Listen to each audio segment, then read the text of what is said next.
और बढ़ते आगे लखनऊ से ही अगली बड़ी खबर, जहां सपा प्रवक्ता सुमैया राणा को पुलिस ने नोटिस जारी किया है। मुनव्वर राणा की बेटी है सुमैया राणा और पुलिस के सामने पेश होने के लिए नोटिस पुलिस ने व्हाट्सएप पर नोटिस भेजा है। धारा 130 के अंतर्गत नोटिस दिया गया है। नोटिस के खिलाफ कोर्ट जाएंगी सुमैया राणा और नोटिस पर सुमैया राणा का बयान भी सामने आया, जिसमें उन्होंने कहा कि पुलिस जानबूझकर मुझे परेशान कर रही है। तो समाजवादी पार्टी की प्रवक्ता है सुमैया राणा, जिन्हें पुलिस ने नोटिस दिया है। व्हाट्सएप पर यह नोटिस गया है और अब कोर्ट भी जाने की तैयारी में सुमैया राणा। पुलिस की तानाशाही बहुत ज़्यादा बढ़ गई है और मुझे पुलिस की तरफ से नोटिस मिली है। हालांकि मैंने उसे रिसीव नहीं किया, लेकिन उसके बावजूद उन्होंने व्हाट्सएप के ज़रिए मुझे भेजा है नोटिस, जिसमें 10 लाख का मुचलका भरना है और 10-10 लाख की 2 श्योरिटीज़ देनी है। और इसको मैं कोर्ट में अपील करूंगी यकीनी तौर पर। लेकिन ये उत्तर प्रदेश सरकार और उत्तर प्रदेश पुलिस की तानाशाही है, और वो इस तानाशाही को करने के बाद अगर उन्हें ये लगता है कि वो मुझे डरा ले जाएंगे, वो मेरी आवाज़ को दबा ले जाएंगे, तो ये उनकी गलतफहमी है। मैं संवैधानिक तरीके से इस लड़ाई को लड़ूंगी। और हमारे सहयोगी विक्रम लगातार बने हुए। विक्रम, किस बात को लेकर नोटिस भेजा गया है?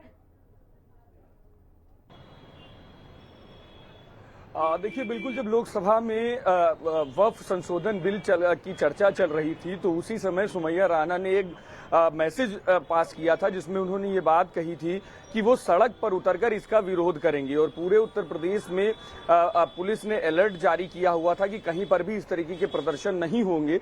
लेकिन सुमैया राणा ने एक मैसेज जारी करते हुए ये बात कही थी कि वो वक्फ संशोधन बिल का विरोध करेंगे और इसके लिए सड़कों पर उतरेंगे। और इसीलिए पुलिस ने उनका जो फ्लैट है कैसरबाग में एफआई टावर में उनको नजरबंद किया गया था। लेकिन उसके बाद भी वो लगातार ये प्रयास कर रही थी कि वो विरोध कर सके। इसी के चलते उनको ये नोटिस जारी किया गया है। 10 लाख का मुचलके पर उनको केसरबाग जेसीपी कोर्ट में आने के लिए कहा गया है। हालांकि पुलिस के नोटिस पर सुमैया राणा ने कोर्ट में जाने के लिए मना कर दिया। उन्होंने कहा कि हम खुद अपना वर्जन के साथ कोर्ट में जाएंगे और इस तरीके की तानाशाही नहीं बर्दाश्त करेंगे। लेकिन साफ तौर पर है कि जिस तरीके से पूरे उत्तर प्रदेश में प्रदर्शन पर रोक लगाई गई थी और पुलिस पूरी तरीके से अलर्ट मोड पे थी, ऐसे में कहीं पर माहौल खराब ना हो, इन चीजों को देखते हुए पुलिस ने सबसे पहले सुमैया राणा को नजरबंद किया था। लेकिन उसके बाद भी उनके कुछ वक्तव्य सामने आए, तो उसी के चलते अब उनको ये मुचलका जारी किया गया है। जी विक्रम, लेकिन अब क्या, जिस तरह से सुमैया राणा ये आरोप लगा रहे हैं कि पुलिस लगातार परेशान कर रही है, पुलिस मनमानी कर रही है और कोर्ट जाने की बात तक कह दी है। देखिए, पुलिस तो खुद कह रही है कि आप कोर्ट आइए। जेसीपी कोर्ट जो है, जो पुलिस कमिश्नरेट की जो कोर्ट है, उस कोर्ट में पेश होने की बात पुलिस के द्वारा जो नोटिस दिया गया है उसमें कही गई है। लेकिन सुमैया राणा कह रही है कि वो सिविल कोर्ट में पहले जाएंगी और उसके बाद पुलिस के नोटिस का जवाब वो कोर्ट में सिविल कोर्ट के द्वारा देंगी।